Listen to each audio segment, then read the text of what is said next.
At heavyweight, at 285, Jack Heyob, the redshirt sophomore out of Cincinnati, you mentioned. And then the local kid from Urbana, Illinois, Luke Luffman.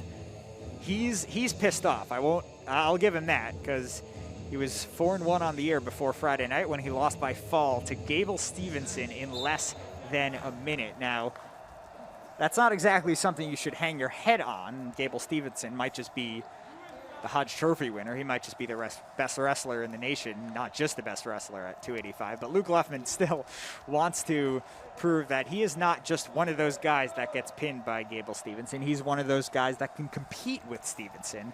Looking for that against Heyob. And Heyob, the 285-pounder, did not wrestle last weekend against Penn State and Indiana in that triangle. So he's real excited to get back against some top competition like Luffman. Yeah, and already, man, you're seeing a drastic change from last year. Jack Heyob, 20, 30, 40 pounds bigger than he was last year. And they wrestled last year, and Luffman really took it to him and really controlled the entire match. And now you're seeing a lot more positionally sound wrestling from Jack Heyob, and a great defense there of that takedown. You said it too at the beginning, that this weight class in the Big Ten is really good, and Gable Stevenson really is just right now on a different level than a lot of the guys at this weight class. And I don't think, I'm sure Luffman didn't want to be embarrassed, like that the way he did, but you got to understand, coming out and wrestle Gable Stevenson, that you're going to be in for a battle. He's tough, man, and other guys like Cassiope from Iowa and Mason Parrish from Michigan, and Luke Luffman and Jack Heyob are going to want to say in that as well. Luffman ranked number 6 in the nation. Heyob currently unranked, had a really nice redshirt first-year season at 9-9, and struggled a little bit last season. As you mentioned, Mike, he was a little bit underweight. Plus, the difficulty of the Big Ten Conference when it comes to heavyweight is absolutely crazy. But he's coming back, trying to get in the win column. He's 1-1 on the season, is Heyob. A high hill to climb against Luke Luffman. Yeah, but I think Heyob has a lot more confidence this year, and he's put on a lot more weight, and he's wrestling a lot better. And you can just see it out there. He's a lot more confident in his positions, and he's been looking so much better this year. I think this is going to be a tight match. It's going to be nothing like it was last year with I think it was either 14-4 major decision in favor of Luffman. And you see that with a tight first period and Luffman looking for 2 here. I think you're going to see an action call on the edge there. It's an interesting call. Yeah, no stall warning here. I'm curious, with Luffman, you're coming off that Friday night loss to Gable Stevenson, and I don't want to discredit Jack Heyob because he's a fantastic wrestler, but Gable Stevenson is just on another level. Does Luffman come into this type of match with a different mindset, or does it kind of feel different, facing off against Heyob? Kind of like, if you remember Little League Baseball, you used to swing the bat with a couple of donuts on your bat, and then when you took the donuts off, the bat felt a little lighter. Is that the case for Luffman here? No, I think, and I can't put my mindset in his, but that's a big no takedown there for Heyob. Great shot by Luffman, and he wasn't able to finish. But I think Luffman comes into this match with a little bit of anger. At least personally, that's how I would be.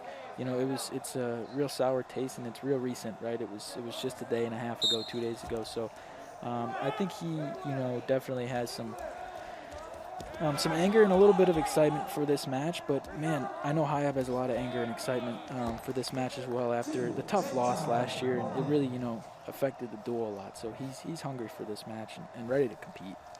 A takedown for Luffman as we enter the second period. Luffman, among some of his other superlatives, I'd say is one of the better conditioned guys in terms of heavyweights in this country. He's going to have that full gas tank second period, late in the third period. If this thing goes to Southern victory, that gas tank is going to be full. A nice mat return there, not letting Heyob up to his feet. Good job by Heyob, though, building a base. Luffman doing a better job with those heavy hips.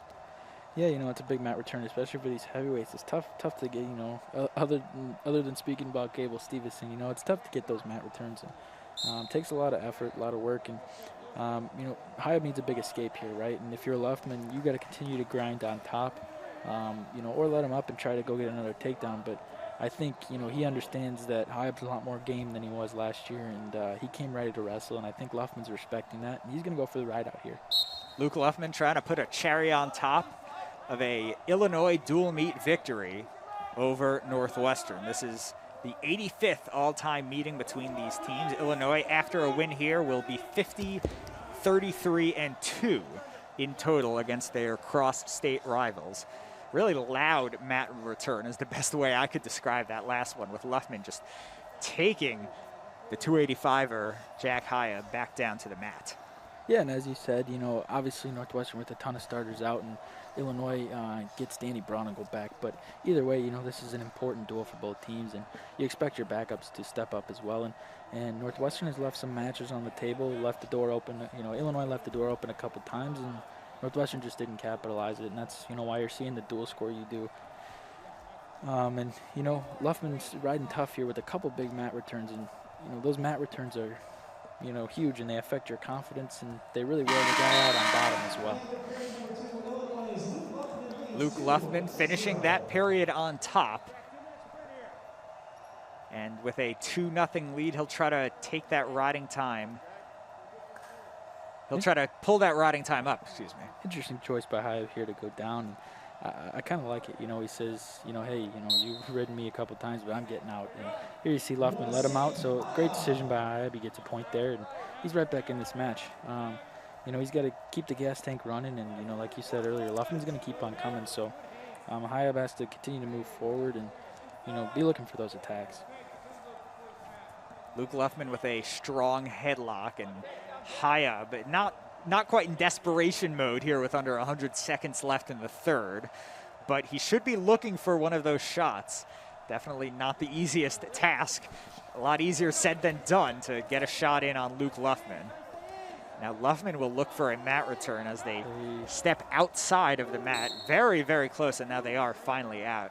I think they might have, or they should have possibly blown that whistle earlier, but either way. So they're gonna look at this themselves here, and I think you might see a couple times. It looked to me that they were out of bounds the first time, and you could easily definitely see a stall call on Heyob here as well, and I think that might be warranted. But it looked to me that they were out before that extra action even happened. But you got to remember too that the circle on the mat is a cylinder, and it goes all the way, extends all the way up through the ceiling. So if any part of your body is still inside that mat, even if it's above the line, you're still in, and you're still eligible to score points. It's a good point, Micah. And this review, it is going to be a review for if both of the guys were outside, but is it going to make the difference in terms of just time, or will it also have something to do with a stall warning on Heyob? You know, I don't think they can call a stall call afterwards. Probably should be able to, but I don't think they can. So I don't think there's going to be a stall call on Heyob. So if this can go as no takedown as they do give the takedown here, that's a huge takedown for Luke Luffman, right? And that's going to be a tough hole to climb out of. And he's going to need to, you know, get out right away and look for a takedown, because that riding time's at 140 as well, and that's going to play a big factor in this match. Yeah, extremely tough break there for Heyob. Thought maybe he was out of bounds. Instead, it's 2 points for Luffman. And now Luffman with the 1 minute 41 seconds of riding time. Not quite locked up yet, but it's close. And Heyob, after the escape, will try to go on the aggressive now with basically nothing to lose and everything to gain. And his team down 28-6. And you see a minute on the clock left in the third period. And last year at this time, Heyob was really getting thrown around the mat, just getting let up. And now he's on the attack, you know, and that's a big difference. And that's the improvement you see, and just how important, you know, that weight is, and just how much higher his confidence is up from last year. And, you know, I think he can really, you know, do some damage at this Big Ten heavyweight division, as tough as it is, because Luke Luffman's he's a great wrestler. We're seeing him hang tough with them. I want to thank you for watching this dual meet on Big Ten Network Plus alongside Michael Kruger. I'm Jack Lito, and Jack Heyob, Luke Luffman, getting into it with 20 seconds to go in the third. Luffman trying to put a cherry on top of a dual meet victory for the Illinois Fighting Illini here in Evanston. Would make it 4 losses in a row for Northwestern. A nice sweep single coming out from Luffman. Now that's a cherry with some sprinkles there. 3.4 seconds. Doesn't quite do it there. 6-2. The final will be 7-2 as Luke Luffman has locked up that riding time point. a good showing here from Heyob, a good showing, a close showing from the rest of the Northwestern wrestlers. This match is a lot closer than a 31-6 final, but that's exactly what it's going to be. A big win, big bounce back win for Luke Luffman, and Illinois is going to win this dual meet in Evanston 31-6.